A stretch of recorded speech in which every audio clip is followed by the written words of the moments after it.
Police এবং ছাত্রলীগের সঙ্গে সংঘর্ষে গতকাল ৬ জন নিহত হয়েছে। এর মধ্যে অধিকাংশই কোটাবিরোধী আন্দোলনের সাথে সংযুক্ত সাধারণ শিক্ষার্থী।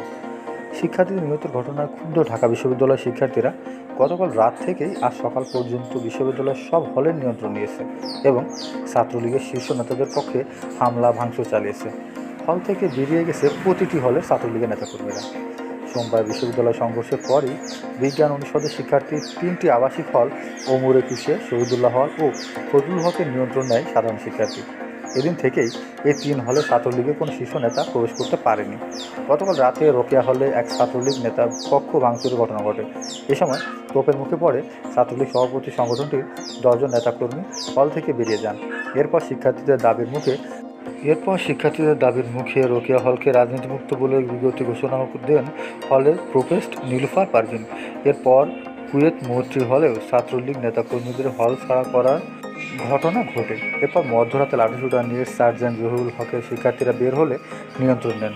এ সময় ছাত্রলীগ সভাপতি, সাধারণ সম্পাদক সহ শীর্ষ নেতারা হল ত্যাগ করেন। হল গেট বন্ধ করে স্লোগান দিতে থাকে শিক্ষার্থীরা। পরে পুলিশ এসে চেষ্টা করে শিক্ষার্থীদের সেখান থেকে সরাতে পারেনি। শিক্ষার্থীদের দাবির মুখে হলে প্রোফেসর জহুরুল হক হলকে রাজনীতিমুক্ত ঘোষণা করে।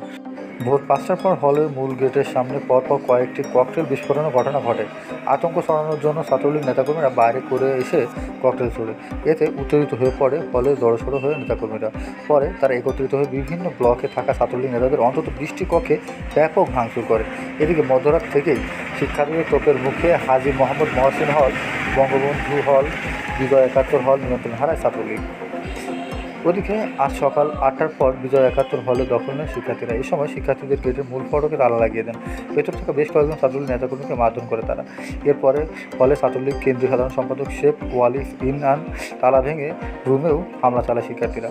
কবি জসিমউদ্দিনের হলে থাকতেন বিশ্ববিদ্যালয় ছাত্রলীগের সাধারণ সম্পাদক তানভীর হাসান শৌকত। এ হলে ছাত্রলীগের বেশ কয়েকটি কক্ষে ভাঙচুরে এক পর্যায়ে এই শীর্ষ ছাত্রলীগ নেতার রুমটিতে হামলা চালায় বিক্ষুব্ধ শিক্ষার্থীরা। ভেঙে ফেলা হয় তার রুমে থাকা আসবাবপত্র। তার কক্ষে থাকা একটি টিভি ও ফ্রিজের সঙ্গে ভেঙে ফেলা হয়েছে।